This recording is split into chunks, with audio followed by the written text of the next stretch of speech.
Mesdames, Mesdemoiselles, Messieurs, chers amis de Canal Martinique Télévision, chers amis de LCL, vous qui nous regardez sur kmttélévision.com ou qui nous écoutez sur FM+, 88.9, vous qui nous regardez à Mayotte, à La Réunion, en Guadeloupe, en Guyane, en France et bien entendu en Martinique, bonsoir et bienvenue dans ce dialogue avec la presse.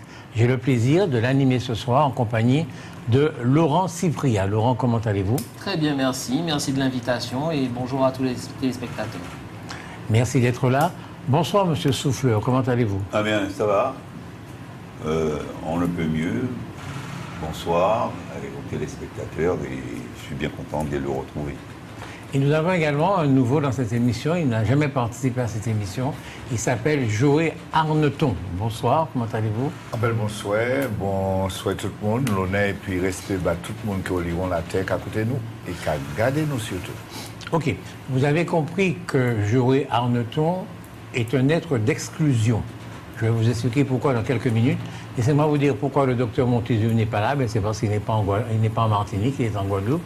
Le docteur Mpaye a dû rejoindre le Cameroun. Vous savez qu'il est camerounais d'urgence, donc il n'est pas là non plus ce soir. Ils seront là la semaine prochaine, en tout cas, on peut l'espérer. Un être d'exclusion, parce que M. Joé Arneton, en parlant créole, a spontanément, immédiatement, exclu de notre émission, de ce qu'il va dire dans cette émission, tous ceux qui ne parlent pas créole. Et ils sont extrêmement nombreux à ne pas parler créole. Alors, il y a bien entendu tous les gens qui ne parlent pas créole en Martinique, qui sont quand même nombreux, ils existent. Et donc, est-ce que ça vous dérangerait de temps en temps de parler français pour être compris d'un maximum de gens? Et de parler créole si vous voulez, mais de temps en temps quand même. Soyez-en sûrs, ceux qui nous regardent, ceux qui nous écoutent, je ferai tout ce qu'il faudra pour que les messages que nous allons porter à ceux qui ont envie de savoir ce qui se passe de par le monde, que ce soit en langue française ou dans une autre langue que nous aimons bien en Martinique, il n'y a aucun souci. Merci beaucoup. Nous avons invité Laurent Cypria parce qu'il a vécu une expérience assez exceptionnelle que peu de Martiniquais ont vécu, peut-être aucun autre que lui, je ne sais pas, puisqu'il est allé en Ukraine très récemment. Donc nous voudrions lui demander un certain nombre de questions sur l'Ukraine, comment ça s'est passé. Et la première question que lui a posée Serge Souffleur dans mon bureau tout à l'heure, c'était « Et les femmes ukrainiennes sont-elles jolies ?» Qu'est-ce que vous avez répondu à ça? Comme toutes les femmes du monde, bien sûr, elles sont très très jolies. Ce qui est à noter, c'est surtout qu'elles sont nombreuses, qu'elles sont seules, qu'elles sont affectées par la guerre.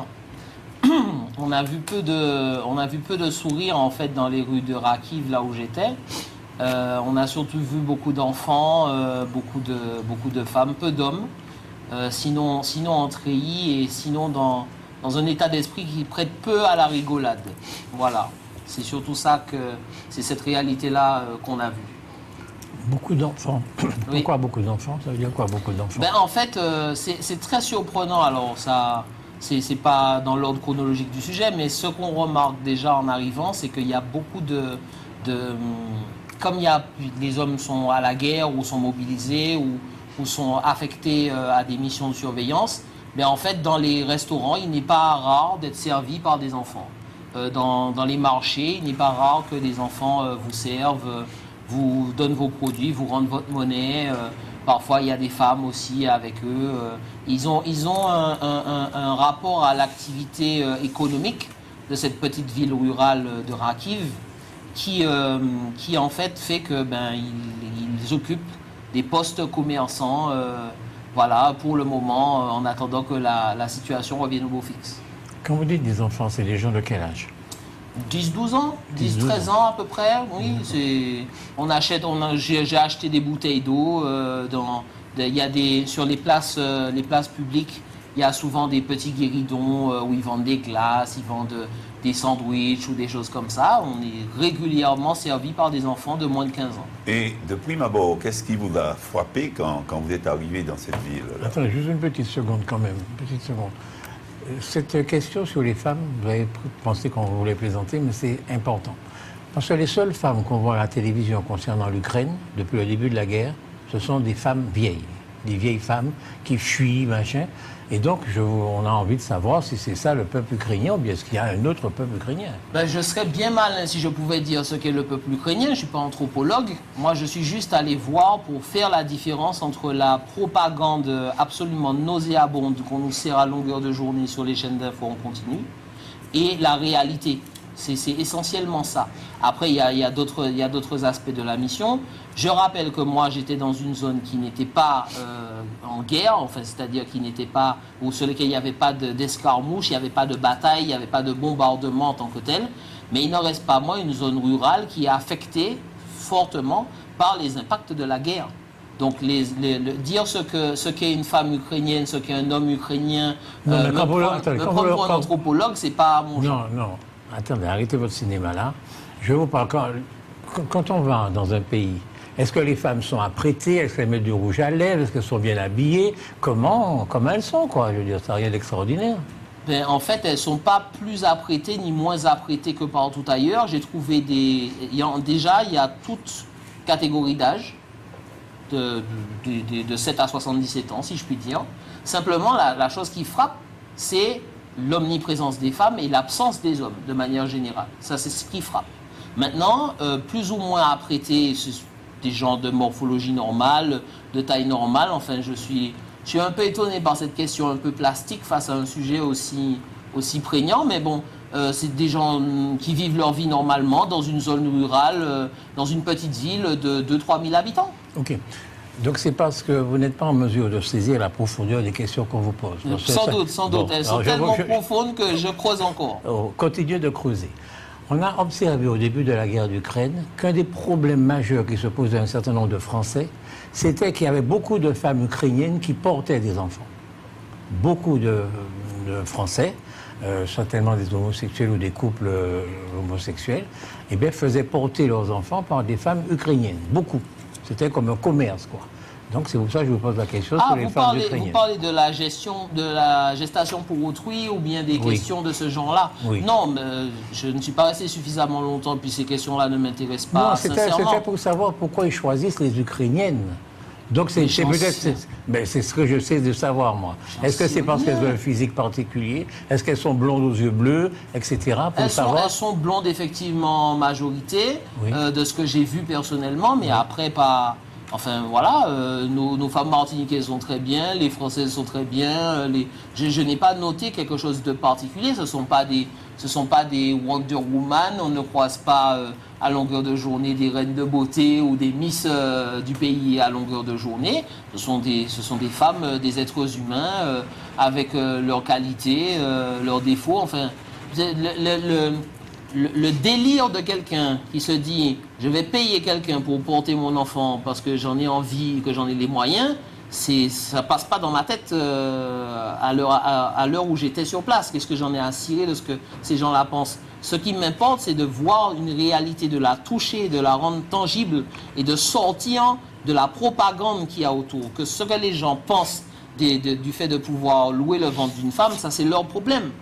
Moi, je ne suis pas allé là pour ça. Je suis allé pour me rendre compte d'une réalité, de la saisir. Et en l'occurrence, ces questions-là ne m'intéressent absolument pas. Okay, c'est bien dommage, parce que quand on sait que les gens qui vont faire de la gestation pour autrui, eh bien, selon qu'ils choisissent des femmes africaines ou des femmes blondes aux yeux bleus, ça a un sens. Que vous ne l'ayez pas compris, c'est bien dommage. Allez-y. Somme toute, vous avez été dans une ville en guerre, mais vous n'avez pas vu la guerre. Si. Mais on ne la voit pas. Mais sous quelle forme? Voilà, sous différentes formes, en fait. Déjà, il faut bien comprendre que se rendre en Ukraine et y aller, c'est pas réserver une semaine au Club Med. C'est déjà assez compliqué de s'y rendre. Il faut d'abord, d'ailleurs j'ai amené quelques cartes, il faut se rendre d'abord en Roumanie, puisque l'espace aérien ukrainien est complètement fermé. Donc on ne peut pas y aller en prenant un billet d'avion Charles de Gaulle, Kiev. Non, ça c'est pas possible. Vous étiez dans le cadre d'une mission, vous?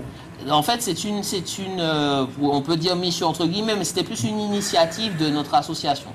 Pour pouvoir justement entrer dans la continuité de ce que vous avez fait avec le Parlement européen. Association?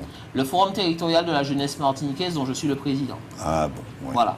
Donc, pour se rendre déjà en Ukraine, c'est complexe parce que l'espace aérien est complètement fermé par les Russes. Donc, on se rend en Roumanie, dans la ville de Cluj, qui est donc la partie c'est la partie du nord de la Roumanie. Ensuite, il faut compter au moins 10 heures de train pour arriver à Sighetu Marmaț, qui est la ville frontalière avec l'Ukraine.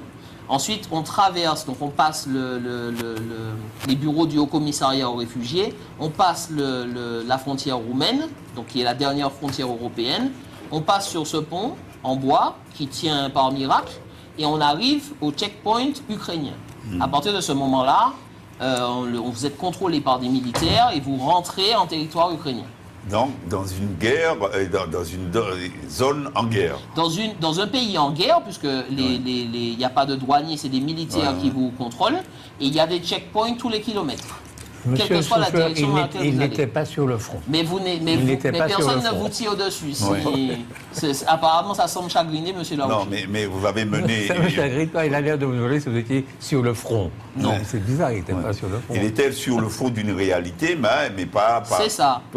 Qui est celle qu'il va nous décrire, C'est mais ça. il ne portait pas d'armes. Non. Ces armes étaient les miraculeuses de Césaire, n'est-ce pas, qui ne tuaient pas grand monde. C'est ça. Hein, mais...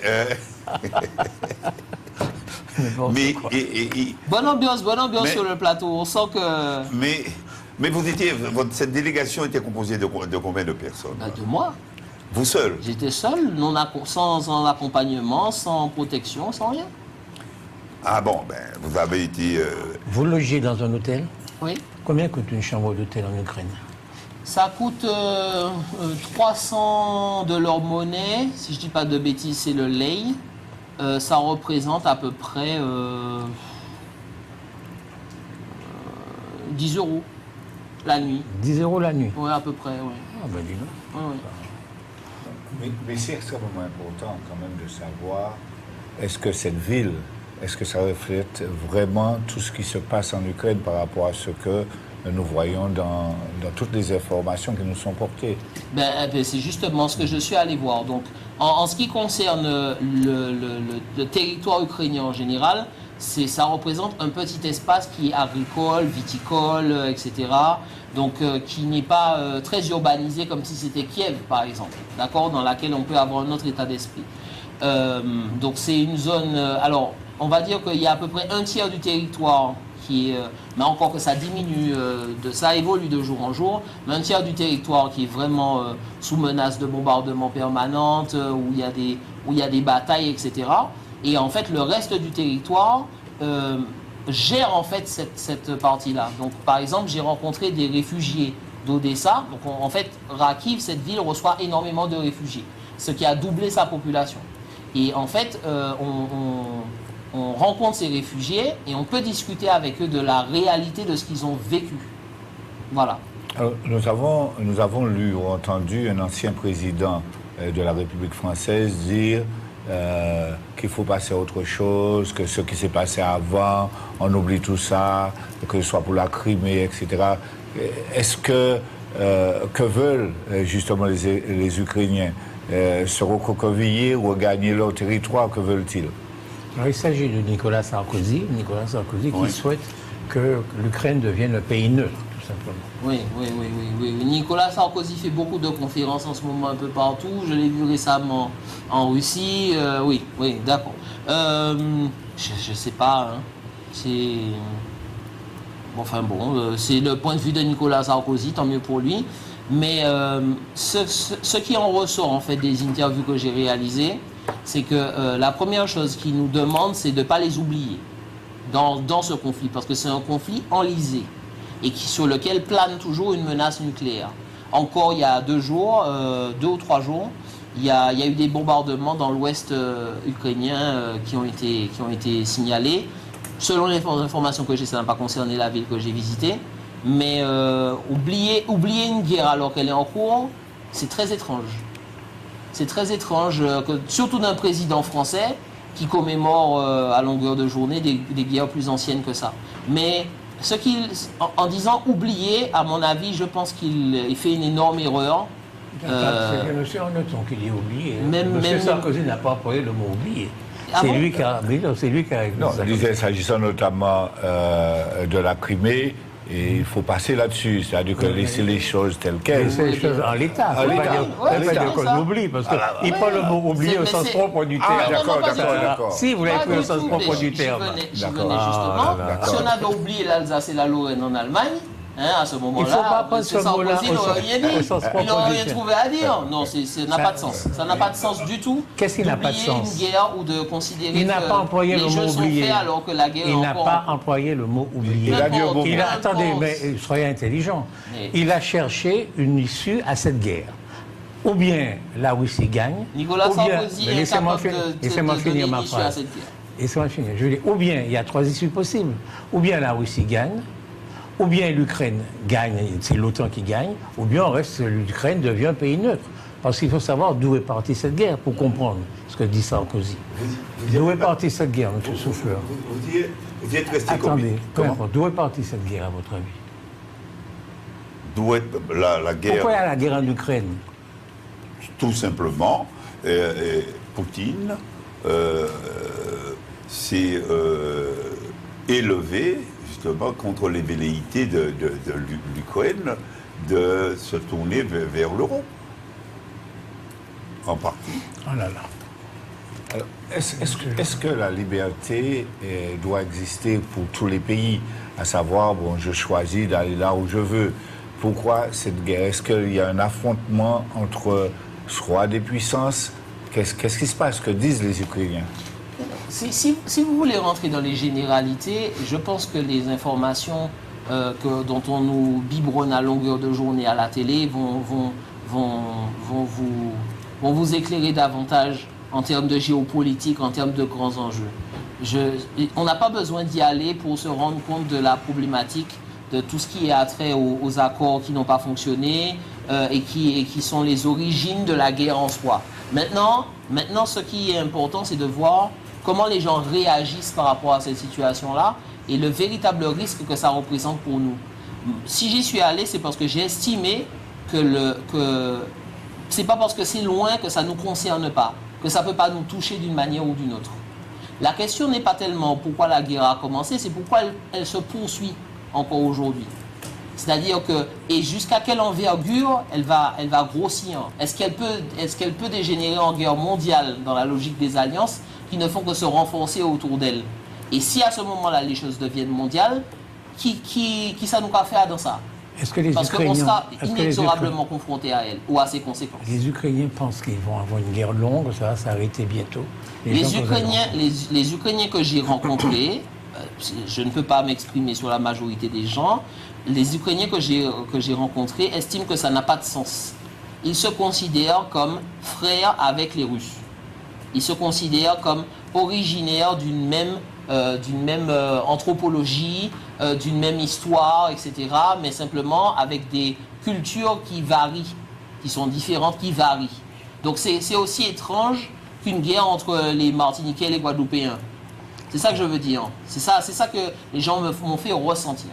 Donc du coup, aujourd'hui, la situation, elle est celle de la guerre, avec toutes les problématiques que ça représente, mais c'est un pays qui n'est pas entièrement bombardés entièrement, donc il y a des espaces qui ne sont pas protégés, mais je dirais qui reçoivent des réfugiés, des espaces dans lesquels il y a des conflits. Et c'est ça la réalité, aussi prégnante qu'elle soit. Ok, quand même. Il faut quand même dire un petit peu aux téléspectateurs un certain nombre de choses. Nous sommes en 1962. 1962.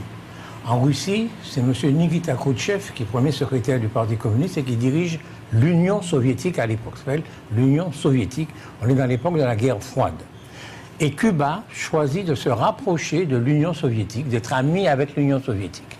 Et les soviétiques décident de mettre des fusées à Cuba. Immédiatement, le président des États-Unis, John Fitzgerald Kennedy, décide, si vous mettez vos fusées si près de nos côtes, eh bien nous déclenchons la guerre atomique, nous déclenchons la guerre mondiale, vous sortez ces fusées-là immédiatement, sans quoi c'est la guerre. Et les Russes et les Cubains enlèvent les fusées. Eh bien, c'est exactement la même chose que les Américains ont fait concernant la Russie.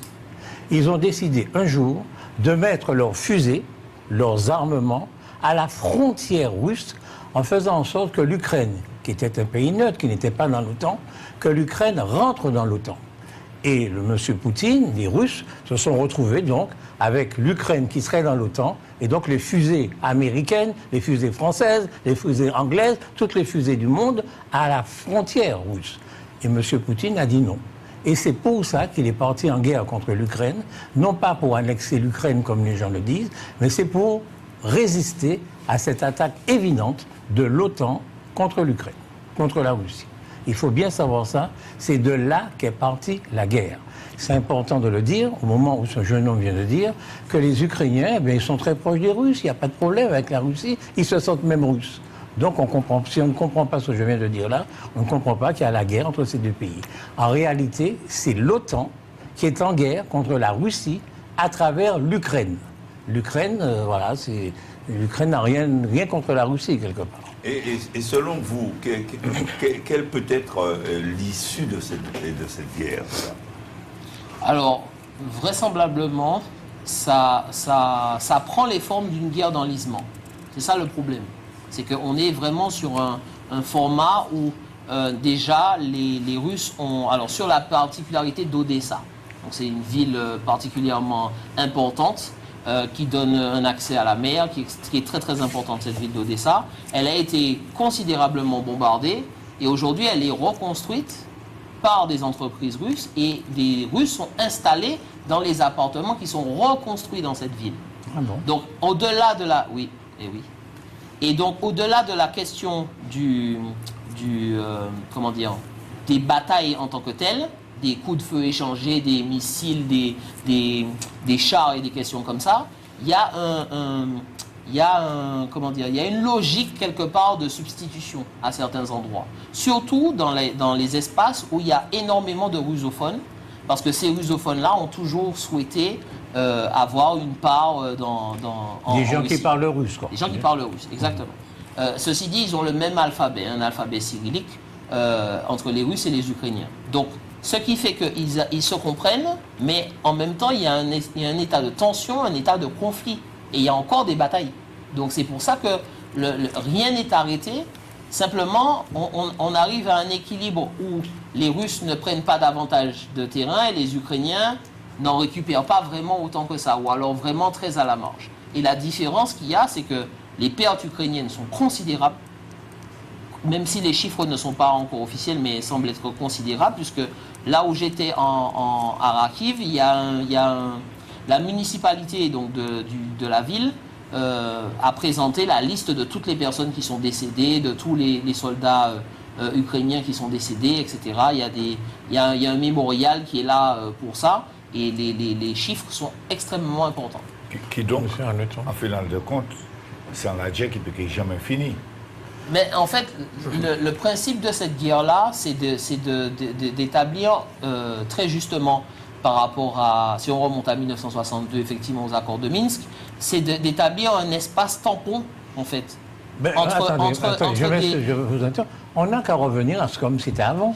L'OTAN n'a qu'à ne pas vouloir s'installer en Ukraine et on a fini. Oui. C'est ça la guerre. Tout à fait. Et Sarkozy a parfaitement raison, il est extrêmement intelligent en la circonstance de dire allons revenir comme avant, c'est neutre, l'Ukraine reste comme elle était, il n'y a pas de guerre. On a fini avec ça.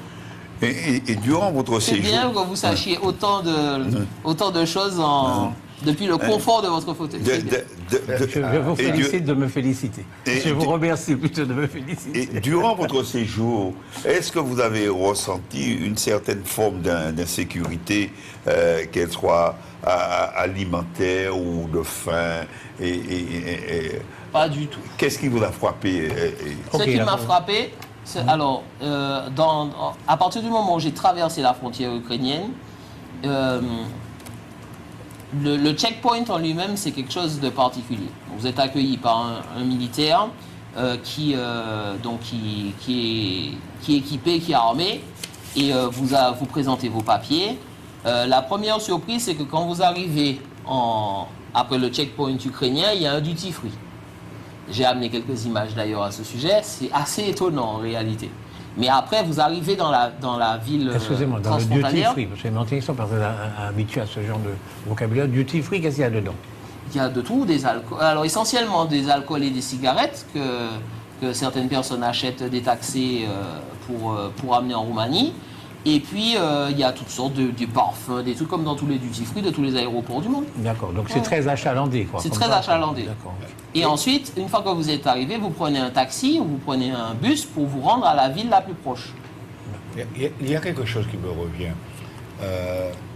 C'est qu'il laisse tout ce qui se passe aujourd'hui, lorsqu'on va faire ses achats, et qu'on dit, bon, panique, ou bien les prix ont augmenté, c'est à cause de l'Ukraine.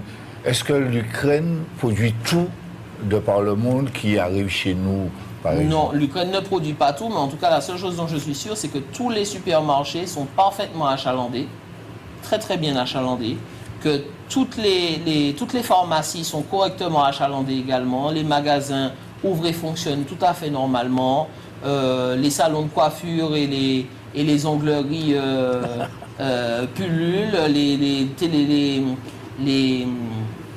les magasins de téléphonie mobile sont tout aussi nombreux que chez nous, tous les 300-400 mètres. Voilà, donc en réalité, c'est très éloigné de l'image qu'on se fait justement du conflit. Parce que sur cette zone-là, c'est très bien achalandé. Et quelles sont donc les conséquences pour la Martinique? De nombreuses personnes disent à cause de l'Ukraine, à cause de l'Ukraine, à cause de l'Ukraine. Alors, quelles sont les conséquences? Bon, alors c'est devenu un peu un leitmotiv, enfin, une parole qu'on peut qualifier objectivement d'inutile, parce que c'est vrai qu'ils sont parmi les plus gros producteurs au monde de blé, donc ça peut avoir un impact sur les produits qui sont issus effectivement du blé, mais surtout sur les prix. En réalité, moi la chose qui m'a le plus ouvert les yeux, c'est que quand je suis arrivé sur la frontière, il y a plus de gens qui rentrent en Ukraine que de gens qui sortent d'Ukraine. Oui. Je ne dis pas que c'est permanent, je dis que c'est ce que j'ai vu de mes propres yeux, c'est tout. Et c'est le bon sens qui prime là. Quand on sait que depuis juillet, Poutine a mis fin à l'accord sur l'exportation des céréales ukrainiennes. Exactement, exactement. Hein? Donc, quel sera l'impact justement sur l'économie mondiale et par ricochet sur les prix et tout ce que nous pouvons, tout ce que nous devons acheter ici?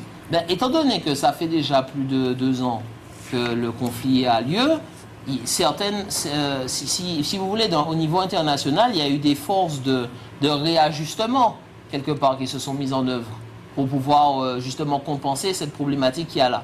Ça n'empêche pas qu'il y a toujours une problématique sur certaines matières premières, mais en réalité, c'est pas tout qui est concerné. Et plus le conflit s'enlise, plus il y a des autres acteurs qui interviennent et qui permettent de contrecarrer la difficulté en question. Que ça nous concerne en Martinique, ça c'est un autre débat auquel j'aimerais approfondir, c'est que il ne faut jamais penser qu'un conflit en Europe ne nous concerne pas parce qu'il est loin. C'est la plus grosse erreur à faire. Attendez, je vais dire quand même quelque chose. Mais vous ne me laissez pas finir, non? Non, mais alors que je viens sur le point le plus important, mais bon, allez-y. Vous parlez depuis un petit moment. C'est votre là, télé, non? Hein?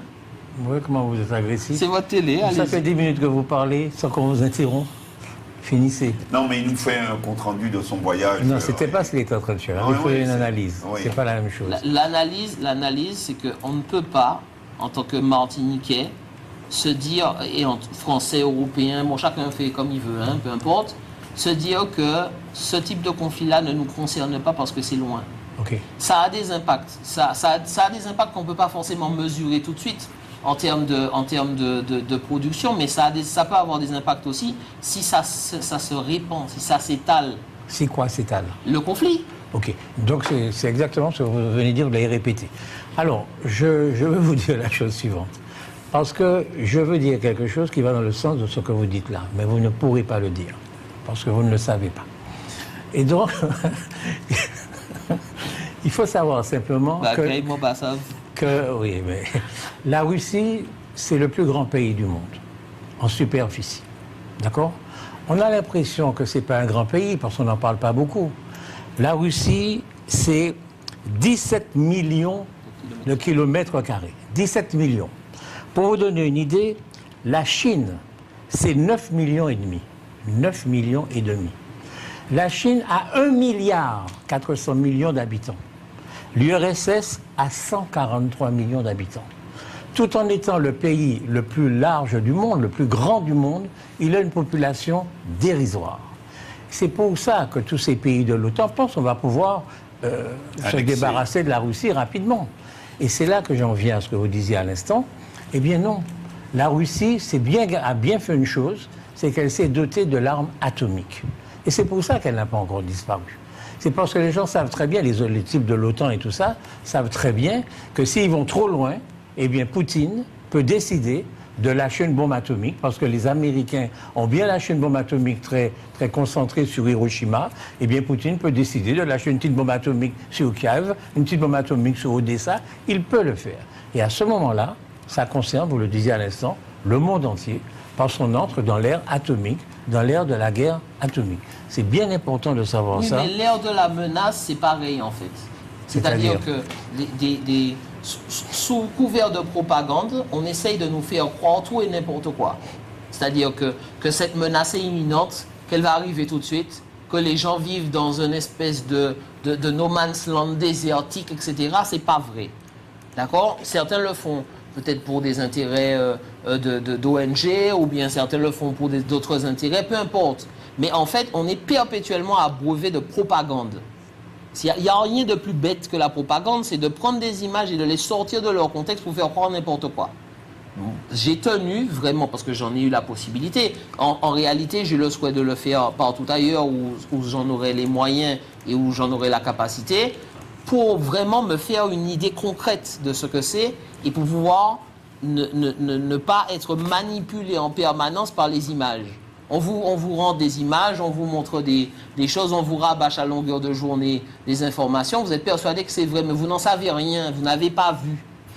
On peut manipuler les images à longueur de journée. C'est pour ça que je me dis que je suis tout à fait d'accord avec ce que M. Larouché a dit. Simplement, c'est pas seulement le fait de le faire, c'est la possibilité de le faire qui a des impacts géopolitiques importants. Sur le fait que l'Europe se rapproche, sur le fait que la question de l'OTAN devient de plus en plus prégnante. Il y a une montée, en fait, en tension dans ce domaine-là. Et il y a une raison derrière ça, et il y a des objectifs derrière ça.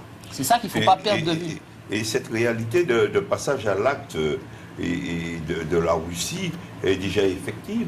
Quand on sait que... Pas nucléaire, hein. Non, mais quand on sait que Poutine a déjà bombardé...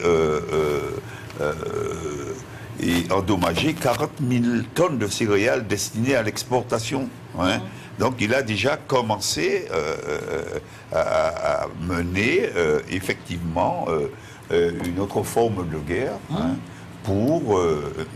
Oui, c'est à ce moment-là qu'on a vu les clients, donc justement du blé ukrainien, notamment les pays africains de la CEDEAO, venir très nombreux, effectivement, à la rencontre de Vladimir Poutine pour savoir, effectivement, qu'est-ce qu'ils allaient faire, qu'il y avait une réelle menace humanitaire les concernant.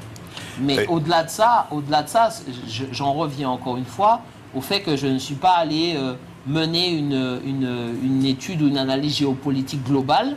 Je suis vraiment allé avec la préoccupation de la façon dont nous, Martiniquais, qui sommes si loin, pouvons être concernés.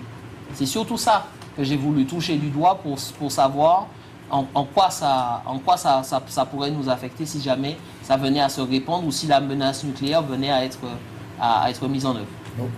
N'aurait-il pas fallu aller aussi dans les villes où il y a la guerre réellement? Attendez, vous le voyez aller se mettre en danger? Mais regardez-le. Regardez, M. Larouché. Il n'était pas question. Lui, il va pas y aller non plus. Non, je ne vais pas y aller. Ah bon? De manière à toucher réellement. Bien téméraire, mais pas fou, faut pas exagérer. Je n'ai pas d'armes, je suis un homme de paix. Non, sans armes, sans armes.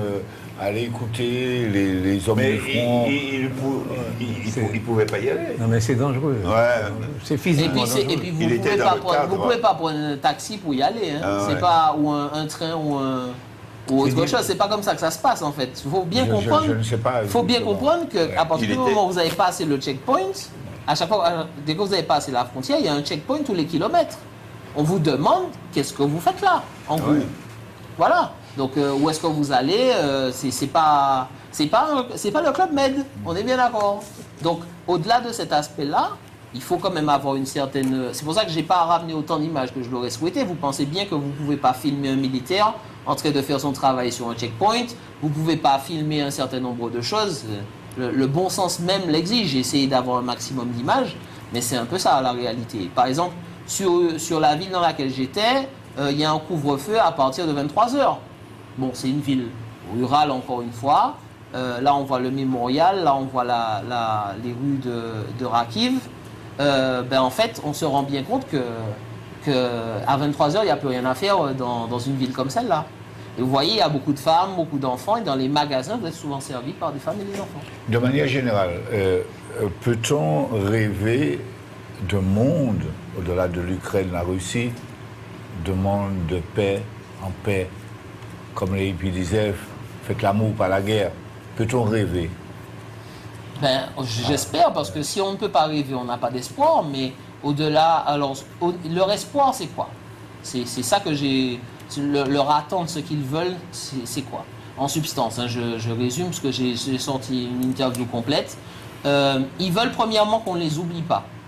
C'est-à-dire que comme c'est un conflit qui est enlisé, dans lequel on ne voit pas une progression brusque, mais on ne voit pas un retrait non plus des Russes, ça veut dire que ce conflit peut se maintenir dans le temps. Et ça, qu'on le veuille ou qu'on ne le veuille pas, ça hypothèque l'avenir de la jeunesse ukrainienne en général.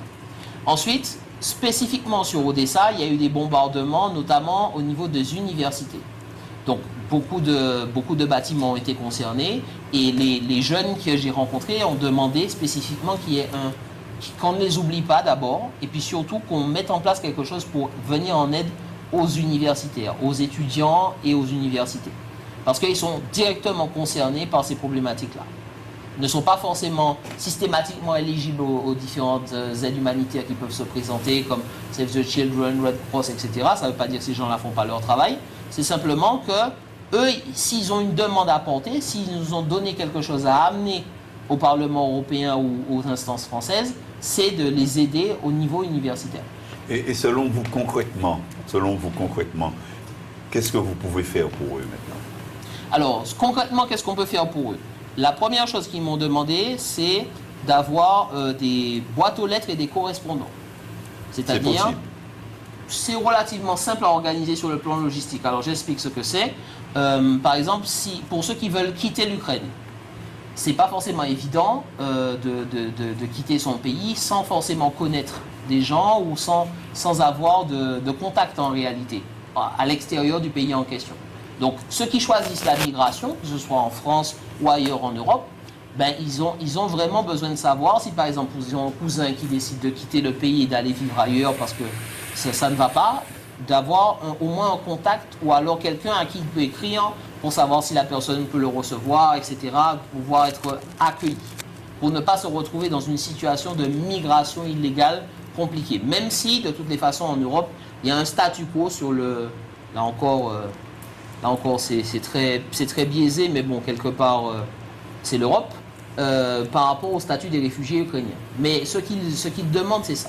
Ensuite, ils demandent également qu'on continue le travail de lobbying pour que nos représentants puissent véritablement porter le sujet et de ne pas le laisser oublier, en fait, sur les médias. Ça, c'est un aspect extrêmement important qu'ils ont demandé.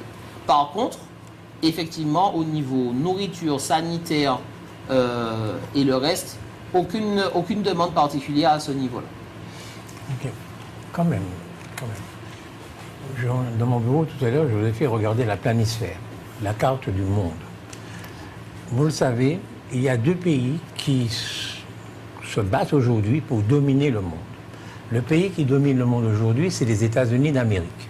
Et il n'a pas envie d'arrêter de dominer le monde. Celui qui lui conteste cette domination, c'est la Chine. L'ennemi juré des États-Unis aujourd'hui, c'est la Chine. Or, il se trouve que la Russie est exactement entre l'Occident, pro-américain, et la Chine. Donc, il est fondamental pour les Américains dans cette guerre contre la Chine de foutre en l'air Poutine, de foutre en l'air la Russie telle qu'elle est. Parce que la Russie de Poutine est proche de la Chine. Donc, il s'agit de liquider la Russie de Poutine. Et donc, l'Ukraine aujourd'hui fait partie de ce combat-là, quoi. C'est-à-dire de savoir quand est-ce que ça va s'arrêter, quand ça va s'arrêter. C'est lorsque le président ukrainien, M. Zelensky, va décider que les Ukrainiens ne vont pas mourir par milliers sur les frontières russes pour les intérêts américains. Parce que c'est exactement ce qui se passe. Et il y a des gens qui affirment que Zelensky, tout simplement, a été mis là par les Américains qui tirent les ficelles. Un point, c'est tout.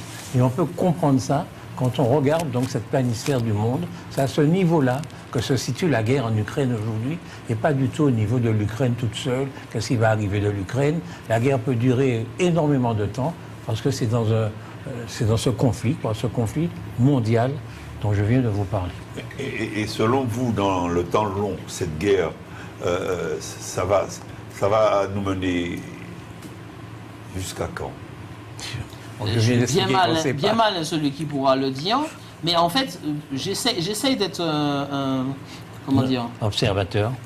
J'essaie plutôt d'être observateur, mais encore une fois, avec M. Laouché, la façon dont il présente les choses, en fait, il assène comme une vérité absolue un point de vue, en fait. C'est ça qui est problématique.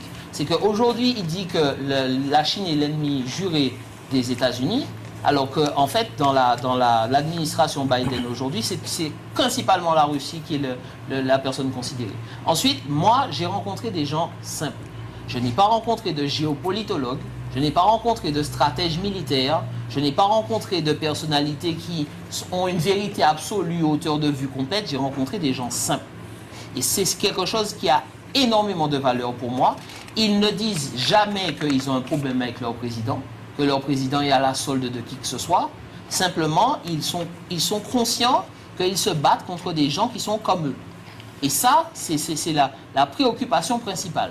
Vient ensuite la question de savoir comment aider leurs proches qui vivent un peu partout dans le pays. En fait, des considérations extrêmement simples.